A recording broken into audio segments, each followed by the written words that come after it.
I have canvassed this issue here again, Mpuru. It is a game of interest in this country. We know the first family has invested heavily in the alcohol business. They have purchased the Mauritius plant. They now are one of the biggest shareholders in the East Africa breweries. One person called Karaoke, and another lady called the MD of Kiroche Industries, Tabitha Karanja. Is it Tabitha Karanja? Yes. Tabitha Karanja. They are being sacrificed so that a certain family can take the head in this business, alcohol business. Karaoke was subjected into humiliations. In fact, I say that he should sue the government of Kenya for the humiliation he has gone through. Tabitha Karanja and the husband were humiliated in front of cameras, because you never understand what is the relationship between the media and the Subarus. When the Subarus are there to pick you up, it seems the media gets to know even before you come to be picked up, because they want to embarrass you in the front of the whole nation. These people, they will continue to deal with private business people who have made it, as long as they have interest in the businesses they conduct. We have seen what has been done in the milk business in this republic. That's the truth. We are seeing the trend that is heading into the petroleum business. We are now looking at the business of alcohol in this republic. There are people who want to have a monopoly of controlling that business. And it doesn't matter to them, as long as they will get control. It does not matter who they crush on the way there. And it is unfortunate, because Kenya is a capitalist, competitive economy. If Mpuru want to invest in sorghum, and Muchendu wanting to invest in sorghum, let the best person convince the client to join his wagon. That is the nature of our economy. But there are people who are using government apparatus. You know, that guy was stopped from selling alcohol. He was stopped from doing business. You imagine the many months he has gone through hell trying to abdicate himself from those crimes. Today, he has been set free. Are you going to compensate the time he has not done business in this republic? Are you going to compensate the humiliation you have taken him through?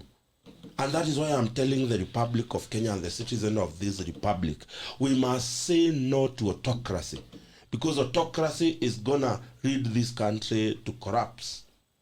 If you can read an article that was done by David D about 4 years ago on the state autocracy, you realize that there are people who position themselves in government not because they want to help Wajiko. They have positioned themselves in government because they want to advance the interest of private family businesses. And this is something this republic must say no to. I want to believe that if Mpuru here decides to invest, he has the liberty and the freedom to actually scale his business to the best height he can, without intimidation of the state functions, without intimidation of the state machineries. Karaoke is a clear example of the extra means the state is using to coerce business people to move away from their businesses, to move away from what gives them money, because a certain individual, a certain family, a certain set of rich people want to control that business. It's very unfortunate. It's very unfortunate that the DCI, that the DPP, that the EACC have now become a tool to be used by government to press those people they believe are giving them competition. It's very wrong. And that's something that really hurts me talk, that somebody in government has the audacity and goes ahead to use the government machineries to oppress me because he believes I'm doing better in a field that he wants to invest. It's very wrong. And I must tell Kenyans to call this government for what it is. We have endured the bigotry of this government for a very long time. We must tell them the truth. And I pray that Karaoke will go ahead and sue this republic for the billions that he has lost because somebody somewhere wanted to suppress him from doing the same business so that he can get a head start. It's very wrong. Mpuru, Yes. is DPP more political than functional? They have frustrated this guy. They closed down the business. Now they've acquitted. The courts have acquitted because the DPP who took him to court cannot provide witnesses and evidences. The issue for Humphrey Kariuki has been there for like 3 years now down the line. Yeah. I personally, I may not be in a position to say, as he has said, that there is the big operatives in government who have interest in alcohol, because I do not know. I don't know who owns what. But let us just face it this way and be realistic. There is the private business people in this country who have been accused before of things to do with money laundering and what have you. Yeah. We have people who have different citizenships and people having different accounts in the tax havens of the world. The Virgin Islands, in Dubai, and all over the world. Yeah. Now, I mean, these are such people that the government is investigating. And it seems Kariuki was one of them. He is a businessman. He may be a legit businessman. We don't know about his operatives. But the issue of really you having big accounts in the tax havens of the world, it raises the eyebrows, you know? Where are you getting all these big amounts of money, even if you're not in government? Where are you getting these big amounts of money from? And that is where I think the issue came in. It's not about, it may be about interest of the big families interested in the alcohol business, as Muchendu said. But I really let him finish his thoughts. I really don't think it is all about business.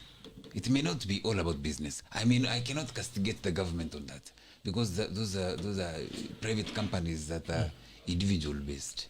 Yes.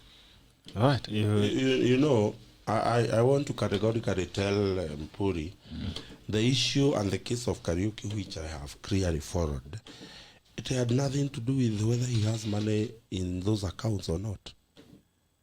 He was being accused of evading tax.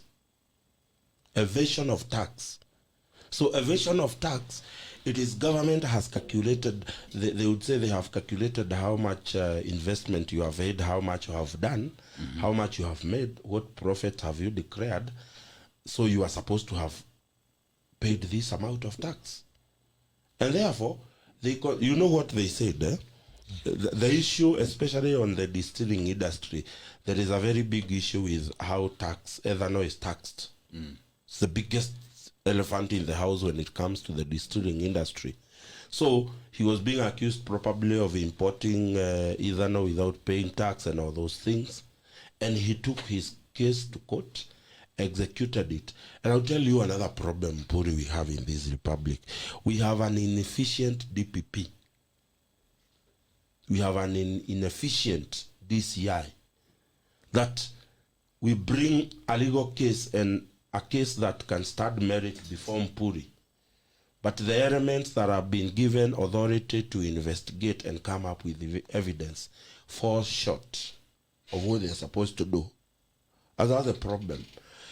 You couple that with people in business who have various multiple interests to be able to force you out of a property, force you out of your business. Yesterday, there was a ruling, you remember the former member of parliament for Limuru, the Honorable George Nyanja, a.k.a. Jano Kayava. You know, he has a property here, just here, opposite Prestige. Now, apparently, the government has said that he does not own that property. In fact, they have gone ahead to tell him that he will pay 35 years of rent. He has stayed in that property. 35 years of rent in a prime plot in Gong Road, opposite Prestige Plaza. And you saw, I'll tell you, because I have worked for that guy, he pressed the wrong. In fact, you look alike. Watch your language, my friend. You big utaleta. For the purposes of the Takra, I have no blood relationship with the Honorable Nyanja. Someone actually mentioned last time. Yeah, maybe they could be related. Yes. So when I tell you, Mpuri, that there are people in this government who are using this government to settle business, personal, political scores, I know exactly what I'm saying. And it is the biggest problem we have in this republic. That not only can I be sure that if I make the wrong political statement, that somebody will be behind my back, it is now also a problem that if I make for business, I'll give you a story of a friend of mine who has invested in pig farming somewhere in the Rift Valley. Today, he has a farm of about 6,000 pigs. He was telling me a story the other day that a group representing the who is who in this country visited his farm, and they were acquiring whether he can be able to sell the farm, because he has identified pig farming as a farming business that can make him rich. There are people in government who have also, through NIS, discovered that he has one of the biggest pig farm in the country, and he is making money. Now somebody is going to forcibly ask him to sell his property. It has come to that in this republic. That if you start a business and the business starts making it, there are people who feel that it is their right to now venture into that business. They wait for Mpuru to start a business. They wait for it to flourish. They wait for Mpuru to do the dirty work of looking for the market, looking for the right food stuff for the pigs. Once you have done the groundwork, They come and squeeze you. they come and squeeze you and take over your business. That is the reality of this republic today. That you are not only fearing making the wrong statement, you are also fearing making a flourishing business. It's very wrong. And it's very wrong. And Kenyans must wake up to that fact that we must say no to autocracy, because that is nothing autocracy. Today, for lack of a better word, Uhuru is showing us a government that is for more or less an authoritarian kind of a government. Because Mpuri should become a billionaire, whether he is, and most people who make it in business, Mpuri, do not have interest in active politics. They just want to make their money in silence and expand their empires. Now even doing that is becoming a problem in this republic, because there is someone in government who is looking at the books at KRA. We talk now, huyu mtu analipa tax ya 400 million, 500 million a year. Ebu angalieni ile biashara anafanya. And before you know it, you hear you have evaded tax, you have done this. Those are the things to force you to sell. That is what they are doing in this country. And it's uncalled for. It is uncalled for. Kenyans must be around. If you want to venture into politics, go do politics. If you want to venture into business, do your business without the fear that there will be repatriations after you succeed in business. Against you. Alright. There's another story here. Sasa Mpuru kesho wakiona wanatengeneza pesa sana kwa hiyo salvage yako, ataanza kusema sheria you cannot sell salvage vehicles. Sema gari ikisha inashagwa inakuwa mabati. Inakuwa melted mabati. That is how the country works, and it's quite sad that's how it works. Now there's a story on page 9 of the People Daily about KEMSA. Inasemekana ya kwamba kuna huyu mdosi wa KEMSA anasema alikuwa he wailed. Acha tuangalie kwanza headline. Inasema wakimbize kwa hiyo story haraka sana. Iko page 9 actually, but let me look at page 1 first. Inasema nini? The page 1 kwa hiyo headline inasema KEMSA manager wailed after a call from above. Hii inaitwa call from above. The guy is called Charles Juma and Jona Manjari. Charles Juma anasemekana alipatikana akilia kwa ofisi na PA wake kwa sababu ya masimu kutoka kwa Jona Manjari. Kumbe Jona Manjari ndio call from above. Let's tuangalie story yenyewe. The story is on page 9. It's on page 9 of the People Daily. Acha niwasomee kidogo ndio msikie mjue hii Kenya venye inakuanga. Alright. Is the story. Tunaangalia story inasemaje. Personal assistant to top officials tells House Committee a boss was put under pressure. A parliamentary investigating alleged theft of funds at the KEMSA, Kenya Medical Supplies, yesterday added how top managers received night calls to backdate tenders award to influential individuals. Appearing before the Public Investment Committee, PIC, Pamela Kaburu, a personal secretary to the Director of Procurement at KEMSA, Charles Juma, said her boss used to receive calls from the Chief Executive, Jonah Manjari, late at night and during off days and even while on leave to sign commitment letters for tenders. The bitterness. My boss was under intense pressure. He used to receive calls from the CEO to sign commitment letters and backdate them without asking any questions, Kaburu told the committee. She said that one time she found her boss crying in his office, and when she asked what the problem was, he said he was prepared to quit his job since he would not withstand the pressure coming from his boss.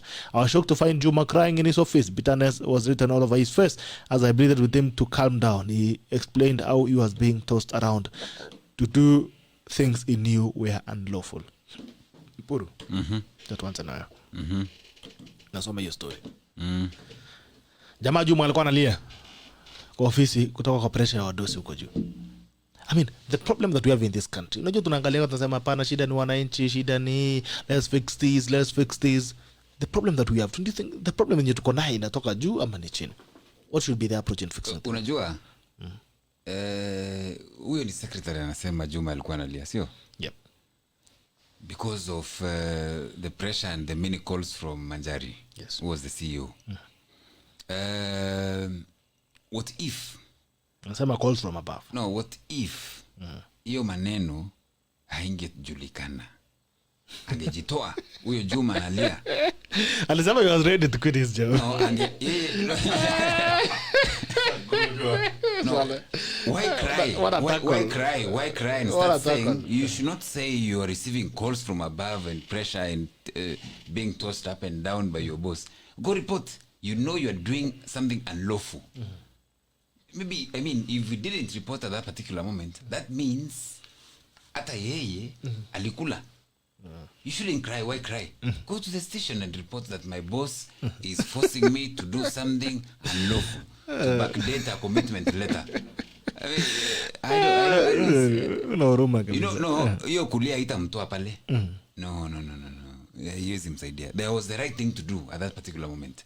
That you're being called by your boss and being told, backdate this letter, the commitment letter from May to April or from April to January. You should have reported to the authorities then. That means there is no integrity even in him. Yes. All right, Muchendu. Juma whipped. You know, I've always Mpuru very ruthless. I don't want to say that I knew that the COVID haste is gonna happen. But I remember questioning the process of picking up the CEO for the KEMSA. The process that picked up Manjari. I'm talking because I know Manjari on a personal level. I've worked for the Kiambu County government. He was the CEC for health in Kiambu government during Kabogo's time, together with Dr. Jogona, who was the COH. They did a very great job in Kiambu. But how Manjari was picked as the CEO always remains very suspicious, Bitok. And I think the problem we have, and what Mpuru is saying, let me tell you the problem why such people who are crying will not say no to the advances from above. Mpuru, when you are not given a job on merits, you are not given a job on a competitive means. You are given a job because you know who is who. For you to remain in that job, you will have to praise the same hands that gave you that job. And that is the problem we have with so many people who are finding themselves behind bars. Today, the people who are taken to court, Bitok with Waitito, they were suspended from job. Young people, young engineers, they were suspended from work. That's why I'm saying, Nani Mpuri, get a job on a merit. When you get a job on merit in a government institution or facility, you can be able to refuse advances from the senior people. But if today Muchendu is given a job in KEMSA by Manjari, as an accountant, or as a, a procurement officer, I know I did not go through the competitive means.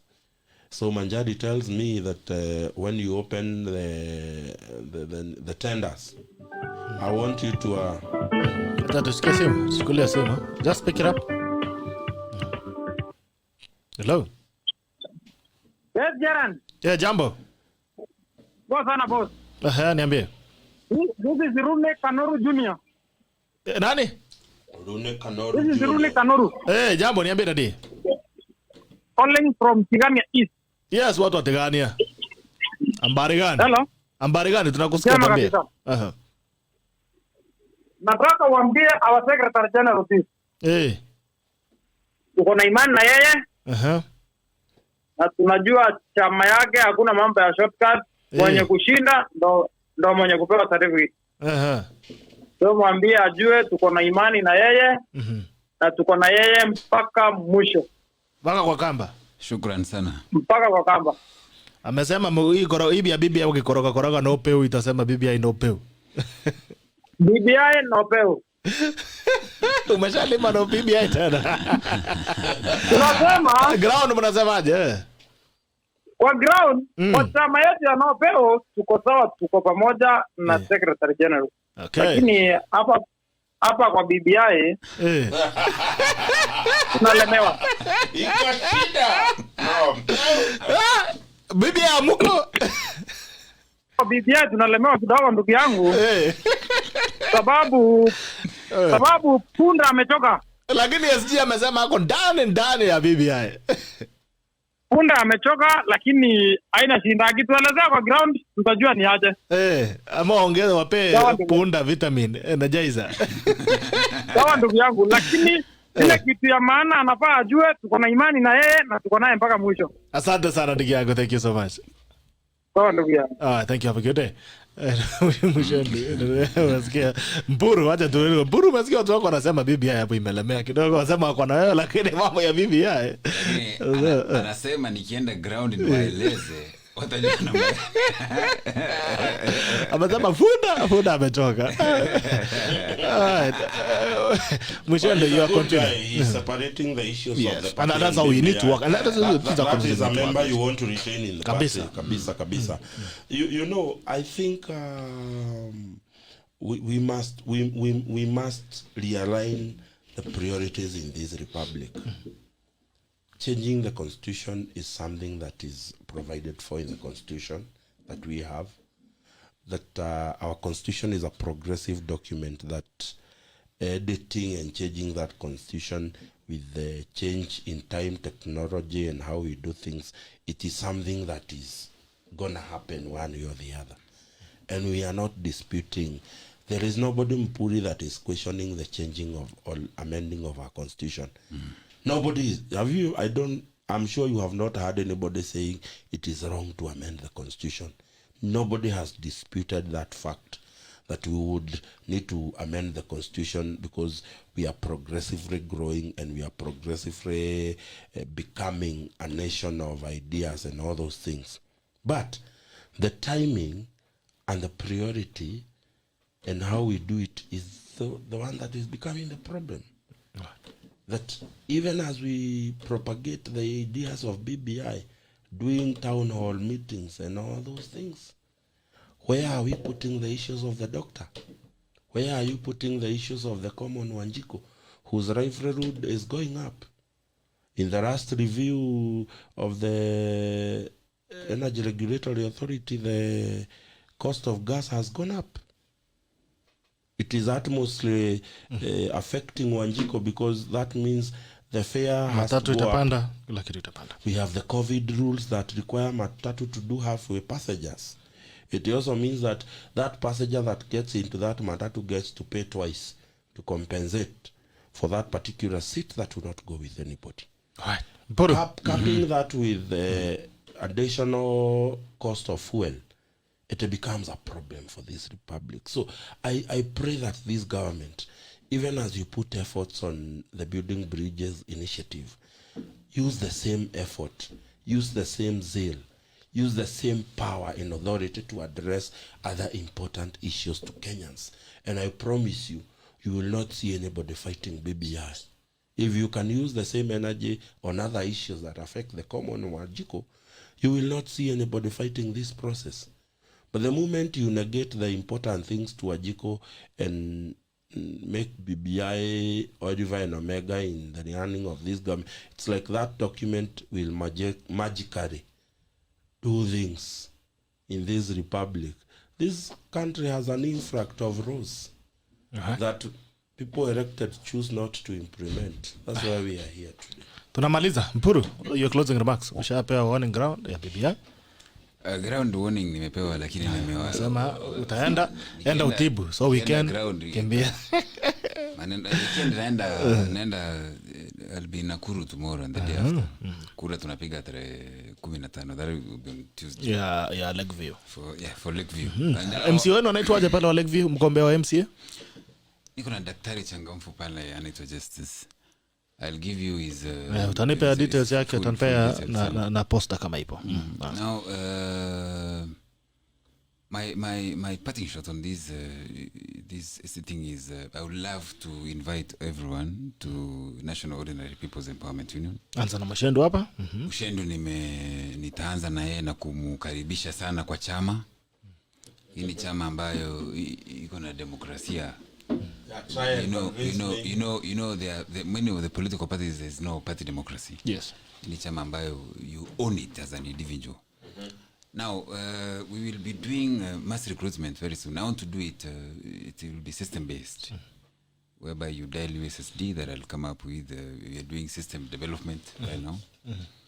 Kwa hivyo tutawajulisha raia na njia ya kuregister kama mwanachama na kujumuika na NOPEU na kujihusisha kwa activities za chama. We will also have our elections maybe next year for hiyo sio kubwa, sio BBI, haihitaji pesa serikali.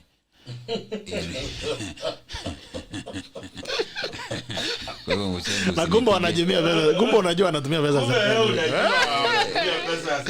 Mpuru is very wise. And you sit on that chair and you sound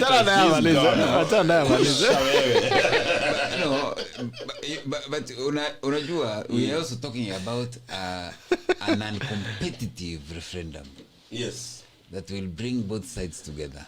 That can break this deadlock. So. It will. Already the negotiators are in sittings. They have been meeting to see how they can incorporate everyone into this referendum. Now we are going to have BBI 4. BBI 4 ambayo hakuna competition, and I think without competition it's going to be cheaper. Yes. Isn't it? So nakaribisha wote, and what I want to assure people who want to join this NOPEU party is you own the party. Hapa hakuna ujue dosi ndio upatiwe certificate. Hapa ni wewe usimame na watu yako kwa mlolongo, wakupigie primaries, ushinde, hakuna mtu anakuzia certificate. Hii ni chama ya raia. Niko na ofisi pale Lavington, Skyview, niko na ofisi Bunyala Road opposite the CMC. Those are party offices. And tunatengeneza sahi system pamoja na website ambayo tutashare na watu very soon. Ndio kila mtu akuja kwa hii chama. And this is where the ordinary mwananchi belongs. Yupo. Yes. Watu ambao wanataka kuingia chama ni NOPEU pale Sky. Twitter NOPEU @NOPEU watatupata pale. Waangalia yangu inaitwa Rodgers Kipembe. Rodgers Kipembe Mpuru. Yes. Pale Twitter na pia Facebook page tafuta pale Rodgers Kipembe uweze kukaa na SG wenu wa NOPEU. Yes. Na kama tafuta chama wanasema chama ni nini? Chama ni NOPEU. Yeah. Muchendu. Okay, kafunga. I think I just want to appreciate one thing that happened last night. I'm a sport person. I'm a football enthusiast. And I am very proud of what happened at the game of PSG when an officer decided to call the assistant coach a Negro. And the two teams decided to walk out of the match. And I want to say it is a milestone in a fight against racism in this world. So I want to applaud what has happened in France yesterday. And I want to play that the World Football Governing Body takes note of the fight against racism. Because some of the biggest beneficiaries of professional football in the world are the Africans. and they have been subjected to racism for a very long time. So I want to really applaud the teams that were competing in Stade de France yesterday, and say that the world is heading in the right direction, and this country must not be left behind in heading in the right direction, including curing the problems with our economy. If I'm still hoping and waiting that, other than hearing about BBI every day, I want to hear the post-economic recovery programs from this republic, so that we can also head the same way the world is heading. Most countries, BTOC, have suspended most activities to concentrate on the economic recovery program. And I think that is what this government needs. All right. Yes, so today I just want to appreciate every young Kenyan who is there doing his bit to build this republic.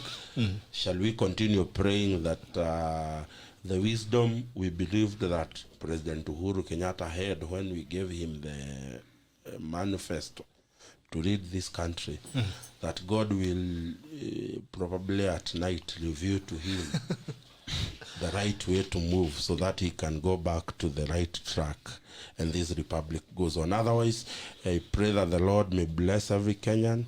He may watch over you. He may bless the work of your hands. He may see you when you go out and when you come back. Bless your family and bless this republic. NOPEU. NOPEU. Tukiada. Asante sana. Thank you so much you guys who have joined us. Tuendelee kujenga jamhuri. Mtu wa NOPEU amesema kama unataka kuingia chama, ingia NOPEU, tafuta Mpuru Kipembe. Wale Twitter na pia wale Facebook. Asante sana. It's been a pleasure to have you guys as usual. The tacklers who have joined us online. It's always a pleasure to have you. You want to wish a very great day. By the way, we're almost breaking for Christmas. Tunataka kusema kwamba Christmas njema. Tuanze kuimba very soon. Intro itakuwa chakuwa Sauti Sol. Tuanza kuweka sasa. We wish you a Merry Christmas. We wish you a Merry Christmas. We wish you a Merry Christmas and a Happy New Year. This is the Tackle and the Tackle ends now. See you tomorrow. Bye-bye.